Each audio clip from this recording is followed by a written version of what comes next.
बीड जिल्हा रुग्णालयातील डॉक्टरांच्या हलगर्जीपणामुळे एका गर्भवती महिलेचा मृत्यू झाला असा गंभीर आरोप महिलेच्या नातेवाईकांनी केला। प्रसूती व्यवस्थित करण्यासाठी जास्तीच्या पैशांची मागणी करण्यात आली होती आणि 2000 देऊनही व्यवस्थित उपचार न झाल्याने महिलेचा मृत्यू झाल्याचा आरोप करण्यात आला।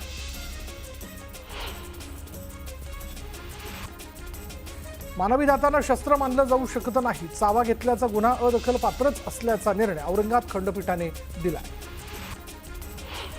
छत्रपती संभाजीनगरमध्ये पाण्याची पाईपलाईन फुटल्याची घटना घडली आणि यामुळे लाखो लिटर पाणी वाया गेलं। तातडीनं पाईपलाईन दुरुस्त करण्याची मागणी करण्यात आली। पुण्यामध्ये आंबेडकर जयंतीच्या निमित्ताने दुचाकी रॅली काढण्यात आली। यावेळी मोठ्या संख्येनं तरुणांनी रॅलीत सहभाग नोंदवला। जलसाठ्याचं पुनरुज्जीवन करण्यासाठी जलयुक्त शिवार अंतर्गत योजना राबवली जाते आणि या संदर्भात शेतकरी आणि नागरिकांमध्ये जनजागृती रथाच्या माध्यमातून जनजागृती केली जाणार आहे। तहसील भाऊसाहेब थोरात यांनी या रथाला हिरवा झेंडा दाखवला। नंदुरबारच्या केलापाणी गावात रुग्णवाहिका नसल्यानं नागरिकांना अडचणींचा सामना करावा लागतोय। आजारी रुग्णांना झोळीतून पायपीट करत रुग्णालयात नेण्याची वेळ नागरिकांवर आली आणि त्या दरम्यान तातडीनं रुग्णवाहिकेची सोय करण्याची मागणी नागरिक करतात। तापमान वाढल्यानं जळगावात नद्या, तलाव आणि विहिरींचं भूजल पातळी कमी होत असल्याचं चित्र आहे। मध्यम आणि मोठ्या प्रकल्पातील जलसाठा गेल्या महिनाभरात 10% घसरला आणि त्यामुळे पाणीटंचाईची शक्यता निर्माण झाली। बीडच्या तहसील कार्यालयातून चोरट्याने चक्क संगणक लंपास केला आणि या प्रकरणात नायब तहसीलदारांच्या तक्रारीवरून पाटोदा पोलीस ठाण्यामध्ये अज्ञाताविरोधात गुन्हा नोंदवण्यात आला। उपमुख्यमंत्री अजित पवारांनी मराठी बिग बॉस विजेता सूरज चव्हाणच्या घराच्या बांधकामाची पाहणी केली। बांधकाम उत्तम दर्जाचं करण्याच्या सूचना अजित पवारांनी दिल्या। सांगोलाच्या यलमार मंगेवाडीत बोर आणि नारळाची झाडं पेटवण्यात आली आणि झाडं शेजारील शेतकऱ्यांनी पेटवल्याचा आरोप करण्यात आला। तातडीनं नुकसान भरपाई देण्याची मागणी करण्यात आली। चंद्रपूर जिल्ह्याच्या मूल तालुक्यातील चितेगाव परिसरातून जेरबंद करण्यात आलेल्या वाघिणीच्या 3 बछड्यांना जेरबंद करण्यात अखेर यश आलंय। 5 महिन्यांच्या 3 छाव्यांना त्यांच्या आईपाशी सोडण्यात आलंय। बुलढाण्याच्या संग्रामपूर तालुक्यातील 449 जन्म आणि मृत्यू प्रमाणपत्र रद्द करण्यात आले। संग्रामपूर तहसीलदारांनी ही माहिती दिली। नंदुरबार जिल्ह्यातील धडगाव तालुक्यात बिलगावच्या जंगलात वनविभागानं कारवाई केली आणि यावेळी विक्रीसाठी तोडून ठेवलेल्या सागाच्या झाडाच्या दांड्या वनविभागानं जप्त केल्या। धाडी दरम्यान लाकूड तस्कर फरार झाले। रत्नागिरी जिल्ह्यातील अंजर्ले समुद्र किनाऱ्यावर कासव महोत्सव सुरू आहे। किनाऱ्यावरील कृत्रिम घरट्यातील कासवांच्या पिलांना समुद्रात सोडण्यात आलं। ही पिलं समुद्रात झेपावताना पाहण्यासाठी पर्यटकांनी मोठ्या प्रमाणात गर्दी केली होती। नाशिकमधील अनेक वर्षांपासूनची मडबादची परंपरा यंदाही अबाधित आहे। आयुर्वेदिक मातीचा लेप लावून उन्हापासून आणि त्वचेच्या विकारांपासून प्रतिबंध व्हावा या हेतूनं मडबादचं आयोजन करण्यात आलं। यात शेकडो नाशिककरांनी सहभाग घेतला। उरणमधील पिरवाडी समुद्रात 4 पर्यटक अडकले होते आणि समुद्र किनाऱ्यापासून 300 मीटर अंतरावर असलेल्या खडकावर पर्यटक अडकले होते। दरम्यान सागर रक्षक दलाच्या जवानांनी पर्यटकांना सुखरूप वाचवलं। येवल्यात एका मशिदीवर वीज कोसळल्याची घटना घडली। यामुळे मशिदीच्या छताला तडे गेले। सुदैवाने यात कोणतीही जीवितहानी झालेली नाही। मालवण समुद्रातील सिंधुदुर्ग किल्ल्याचा 358वा वर्धापन दिन उत्साहात साजरा करण्यात आला। यावेळी किल्ल्यात शिवरायांचं पूजन करण्यात आलं। दरम्यान शिवभक्तांनी शिवरायांचा जोरदार जयघोष केला। पुसद ते वाशिम मार्गावरील खंडाळा घाटात भला मोठा खड्डा पडला आणि यामुळे अपघाताच्या प्रमाणात वाढ झाली आहे। हा रस्ता लवकरात लवकर दुरुस्त करण्यात यावा अशी मागणी जी ती नागरिकांकडून करण्यात येते। जळगावच्या दीपनगरमध्ये तापी नदीतून वीज निर्मितीसाठी बेकायदेशीर पाणी उपसा सुरू असल्याचा आरोप शेतकऱ्यांनी केला। तापी नदीतील पाणी उपसा तातडीनं बंद करण्याची मागणी शेतकऱ्यांनी केली आहे। एसटी बसअभावी मनमाड, नांदगाव शहरासोबतच ग्रामीण भागातील शेकडो विद्यार्थिनींची परवड सुरू आहे। तापमानाचा पारा 41 अंशांवर पोहोचलेला असतानाच तासनतास विद्यार्थ्यांना कडक उन्हाचा सामना करावा लागतो। त्यामुळे विद्यार्थ्यांसाठी वेळेत बस उपलब्ध करून देण्याची मागणी करण्यात येते। नाशिकच्या मनमाडमध्ये भैरवनाथ यात्रेला सुरुवात झाली आहे। यावेळी रथ ओढताना हिंदू मुस्लिम ऐक्याचं दर्शन पाहायला मिळालं। दरम्यान यात्रेत मोठ्या संख्येनं नागरिकांनी सहभाग नोंदवला। धाराशिवच्या येरमाळ्यात येडेश्वरी देवीच्या यात्रेत चुना वेचण्याचा कार्यक्रम आयोजित करण्यात आला आणि यावेळी मोठ्या संख्येनं भाविकांनी सहभाग नोंदवला। दरम्यान पालखीवर हेलिकॉप्टरने पुष्पवृष्टी करण्यात आली।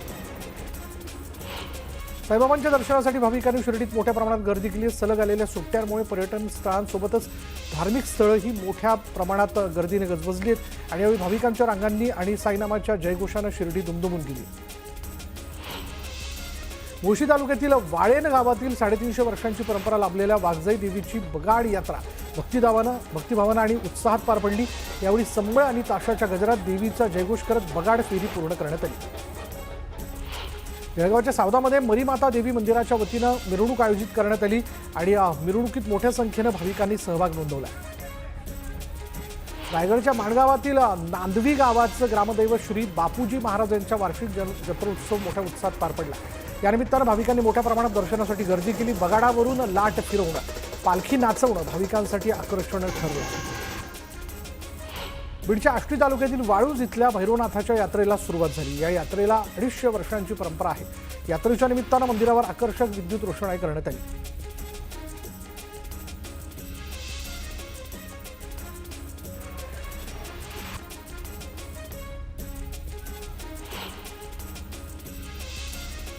जुन्नर तालुक्यातील अनेक गावांना वादळी वाऱ्यासह अवकाळी पावसानं झोडपलं. या पावसामुळे आंबा, फूल पिकं, उन्हाळी बाजारी यासारखी अनेक पिकांचं जे ते नुकसान झालं. नांदेडमध्ये अवकाळी पावसाने जोरदार हजेरी लावली. वादळी वाऱ्यासह आलेल्या पावसामुळे शीतपिकांचं नुकसान झालं. यामुळे बळीराजा चिंतेत सापडला. रावेर तालुक्यात वादळी वाऱ्यासह जोरदार गारपीट झाली आणि त्यात सुमारे 500 हेक्टरवरील केळी बागांचं नुकसान झाले. त्यामुळे शेतकरी आर्थिक संकटात सापडला. जळगाव तालुक्यातील आमोदा, गाडुदासह चोपडा तालुक्यातील धानोरा, माचला परिसरासह इतर गावात अवकाळी पावसासह हलकी गारपीट झाली. पिकं धोक्यात आल्यानं शेतकरी हवालदिल झाला. हिंगोलीमध्ये उन्हाच्या कडाक्यात वाढ झालेली आहे. यावेळी दुग्ध व्यावसायिकांनी म्हशींना गारवा निर्माण होण्यासाठी पाण्याची सोय केली आणि यामुळे म्हशींच्या दूध देण्याच्या क्षमतेत देखील वाढ झाली. वाशीमध्ये तापमान वाढीचा परिणाम भूजल पातळीवर झाला. ग्रामीण भागातील विहिरींची पाणी पातळी झपाट्याने घटत असून काही ठिकाणी विहिरी पूर्णपणे कोरड्या पडलेल्या आहेत. अनेक गावात तीव्र पाणी टंचाईची शक्यता निर्माण झाली आहे. नांदेड जिल्ह्यातील भोकर फाटा ते कलदगाव या कॅनॉलचं काम निकृष्ट दर्जाचं असल्याचा आरोप शेतकऱ्यांनी केला. या कामासाठी बालमजुरांचाही वापर केल्याचा आरोप स्वाभिमानी शेतकरी संघटनेने केला. त्यामुळे या कामाची चौकशी करून कारवाई करावी अशी मागणी जी ती करण्यात येते. कृषी विभागाच्या कर्मचाऱ्यांनी शेतकऱ्यांच्या आधार कार्डवरील माहिती चुकीची भरल्यानं 100पेक्षा जास्त शेतकऱ्यांवर अनुदानापासून वंचित राहण्याची वेळ आली आणि ज्या शेतकऱ्यांनी कमी किमतीत आपला शेतमाल विकला अशा शेतकऱ्यांना शासनाकडून अनुदान जाहीर करण्यात आलं होतं. येवला शहर परिसर आणि ग्रामीण भागात अवकाळी पावसामुळे शेकडो एकरवरील पिकांना फटका बसलाय. कांद्याच्या पिकांचं सर्वात जास्त नुकसान झालं आणि त्यामुळे शेतकरी आर्थिक संकटात सापडला. हिंगोलीच्या धामणी परिसरात शेवंतीच्या फुलांच्या मागणीत वाढ झाली आहे. बाजारात शेवंतीच्या फुलांना 100 ते 120 रुपये किलो दर मिळतोय. त्यामुळे फुल उत्पादक शेतकऱ्यांनी समाधान व्यक्त केलं. न्यूझीलंडवरून भारतात आलेल्या एका युट्यूबरला शिव्या शिकवल्याचा प्रकार समोर आला होता. दरम्यान याच युट्यूबरला एका मराठी तरुणाने चक्क तंबाखू खायला शिकवल्याची बाब समोर आली आहे. शिवप्रेमींनी या घटनेचा निषेध व्यक्त केला. वर्ध्याच्या तळेगावात एका क्रिकेट अकादमीच्या इमारतीला आग लागली आणि या आगीत इमारतीचं मोठं नुकसान झालं. सिंधुदुर्गच्या चेंदवणमध्ये अपहरण करून एका तरुणाची हत्या करण्यात आली. मारेकऱ्यांना पोलिसांनी अटक केली आहे. मावळच्या आधार रुग्णालयानं त्वरित उपचार करत एका रुग्णाचे प्राण वाचवलेत. विशेष म्हणजे या रुग्णाकडे पैसे नसताना रुग्णालयानं उपचार केलेत आणि त्यामुळे आधार रुग्णालयाचं सर्वत्र कौतुक केलं जातं. बुलढाण्याच्या मंगरूळ नवघरेमध्ये गोठ्यातील 12 बकऱ्यांवर हल्ला करण्यात आला. प्राण्याच्या हल्ल्यात 12 बकऱ्यांचा मृत्यू झाला. दरम्यान वन विभागानं तातडीनं पंचनामा करून मदत करण्याची मागणी शेतकऱ्यांनी केली. जामनेर तालुक्यातील लोंढरी गावात शेतकऱ्यांनी शेतात जमा केलेला मका जळून खाक झाला. अज्ञात व्यक्तीनं मक्याच्या ढिगाला आग लावल्यानं 150 क्विंटल मका खाक झाला आणि त्यामुळे नुकसान भरपाई देण्याची मागणी शेतकऱ्यांनी केली. मालेगावात यात्रेदरम्यान आकाश पाळण्यात बसवण्याचा मोह एका तरुणाच्या जीवावर बेतला. होडी पाळण्यात खाली पडल्यामुळे तरुणाचा जागीच मृत्यू झाला. हिंगोलीच्या कळमनुरी तालुक्यातील बोल्डा फाटा परिसरात तरुणाचा मृतदेह आढळला. रस्त्याच्या कडेला काट्याकुट्यांमध्ये हा मृतदेह पडला होता. या मृतदेहाची ओळख पटली असून पोलिसांकडून अधिकचा तपास सुरू आहे. नाशिकमधील धक्कादायक घटना समोर आली आहे. भांडणं सोडवण्यासाठी गेलेल्या रिक्षा चालकाचीच हत्या झाली. रिक्षा चालकावर टोळक्यानं धारदार शस्त्रानं हल्ला केल्यानं त्याचा उपचारादरम्यान मृत्यू झाला. या प्रकरणात पोलिसांनी 4 जणांना अटक केली. कल्याणमधील अल्पवयीन मुलीवरील अत्याचार प्रकरणाचा आरोप असलेल्या विशाल गवळीने तळोजा जेलमध्ये आत्महत्या केली. आरोपी गवळी 3.5 महिन्यांपासून तळोजा जेलमध्ये होता. किरीट सोमय्या यांच्या बीड दौऱ्यानंतर बनावट जन्म प्रमाणपत्र काढणाऱ्या दोघांविरोधात गुन्हा दाखल करण्यात आला. या प्रकरणी पोलिसांनी अधिकचा तपास सुरू आहे. मालाडमधील चोरीचा प्रकार जो तो सीसीटीव्हीच्या माध्यमातून समोर आला. स्पायडरमॅन सारख्या पाईपचा वापर करून इमारतीवर चढून चोरट्यानं 36 लाख आणि सोन्याचे दागिने लंपास केले. या प्रकरणी पोलिसांनी अवघ्या 12 तासात आरोपीला अटक केली. अमरनाथ तालुक्याच्या क्रीडा संकुलाची इमारत मागील वर्षी कोसळली होती. दरम्यान त्या ठिकाणी कोसळलेल्या वास्तूचा सांगाडा 1 वर्षापासून तसाच पडून आहे. मात्र त्याच्या पुनर्बांधणीकडे प्रशासनानं दुर्लक्ष केले. त्यामुळे खेळाडूंमध्ये नाराजी पसरली. सरकारने खासगी रुग्णालयांमध्ये दर निश्चित केले पाहिजेत का? गेल्या 5 वर्षात रुग्णालयाने अनावश्यक चाचण्या केल्या का? आदी प्रश्नांवर नागरिकांची मतं ऑनलाईन स्वरूपात पुण्यातील मागवण्यात आलेली पेशंट्स राईट्स नाऊ या फोरमकडून ही मतं मागवली जातात. खासगी रुग्णालयात दर निश्चिती करण्याबाबत सर्वोच्च न्यायालयात याचिका दाखल करण्यात आली आणि या याचिकेत ही माहिती सादर केली जाणार आहे. एप्रिल महिना सुरू होताच उन्हाची तीव्रता अधिकच वाढते आणि त्यामुळे नागरिकांचं उन्हापासून संरक्षण व्हावं यासाठी पालिकेनं सिग्नलवर हिरवी नेट लावली. पुरुषांवर होणारे अत्याचार थांबवा या मागणीसाठी पुरुष आयोग 19 एप्रिलला दिल्लीतील जंतर मंतर मैदानावर धरणे आंदोलन करणार आहे. पुरुषांच्या बाजूने देखील कायदा व्हावा अशी मागणी जी ती करण्यात येते. बदलापुरातील शेकडो शाळांमध्ये शिबीमुक्त शाळा अभियान राबवलं जाते. आज आमदार किसन कथोरेंच्या संकल्पनेतून हे अभियान राबवण्यात आलं. याची मुंबई विद्यापीठाच्या कुलगुरूंनीही दखल घेतली. जळगावमध्ये आंबेडकर जयंतीच्या निमित्तानं जय भीम पदयात्रेचं आयोजन करण्यात आलं आणि यावेळी जिल्हाधिकारी आयुष प्रसाद यांनी हिरवा झेंडा दाखवून पदयात्रेला सुरुवात केली. सिल्लोडमध्ये आंबेडकर जयंतीच्या निमित्तानं विविध कार्यक्रमांचं आयोजन करण्यात आलं. यावेळी आयोजित केलेल्या आरोग्य शिबिरात मोठ्या संख्येनं नागरिकांनी सहभाग नोंदवला.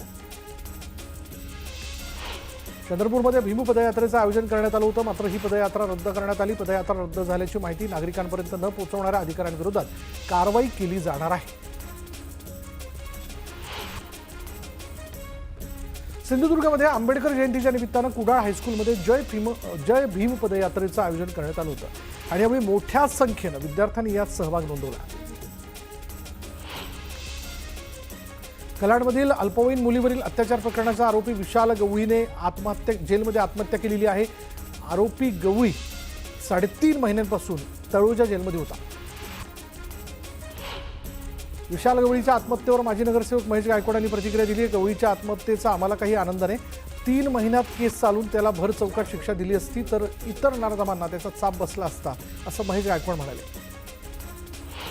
विशाल गवळीने आत्महत्या केली नसून त्याची हत्या करण्यात आलेली असा आरोप विशाल गवळीचे वकील संजय धनके यांनी केला आहे. दरम्यान याची सखोल चौकशी करण्याची मागणी त्यांनी केली आहे. नराधम विशाल गवळीने फाशीच्या शिक्षेच्या भीतीपोटी आत्महत्या केली. जे झालं ते बरं झालं अशी प्रतिक्रिया आमदार सुलभा गायकवाडांनी दिलेली आहे. पीडितेच्या आईवडिलांना न्याय मिळाला असं त्या म्हणाल्या. विशाल गवळीला कायद्याने फाशी झाली असती तर असं कृत्य करणाऱ्याला अद्दल घडली असती अशी प्रतिक्रिया आमदार विश्वनाथ भोईर यांनी दिली आहे. तर पीडितेच्या कुटुंबाला नैसर्गिक न्याय मिळाल्याचंही ते म्हणाले. 1500 रुपये पाहून काँग्रेसच्या बहिणीने देखील आपल्यालाच मतदान केलं असं विधान गुलाबराव पाटील यांनी केलं. विधानसभेत माझ्या विरोधात हवा होती मात्र लोकांनी छप्पर फाडून मतं देऊन मला निवडून दिलं असं ते म्हणाले. रायगडमधील पूर्वनियोजन कार्यक्रम रद्द करत मंत्री भरत गोगावले मुंबईच्या दिशेने रवाना झालेत. त्यामुळे रायगडच्या पालकमंत्रीपदाबाबत मोठा निर्णय होण्याची शक्यता वर्तवली जाते. छत्रपती शिवाजी महाराजांचा वारसा जगानं सांभाळला पाहिजे असं शहा म्हणाले. काही लोकांना मात्र बदनाम करण्याची हौस असते आणि तर राऊतांना माध्यमांना भेटण्याची हौस असते असं म्हणत उदय सामंतांनी संजय राऊतांवर टीका केली.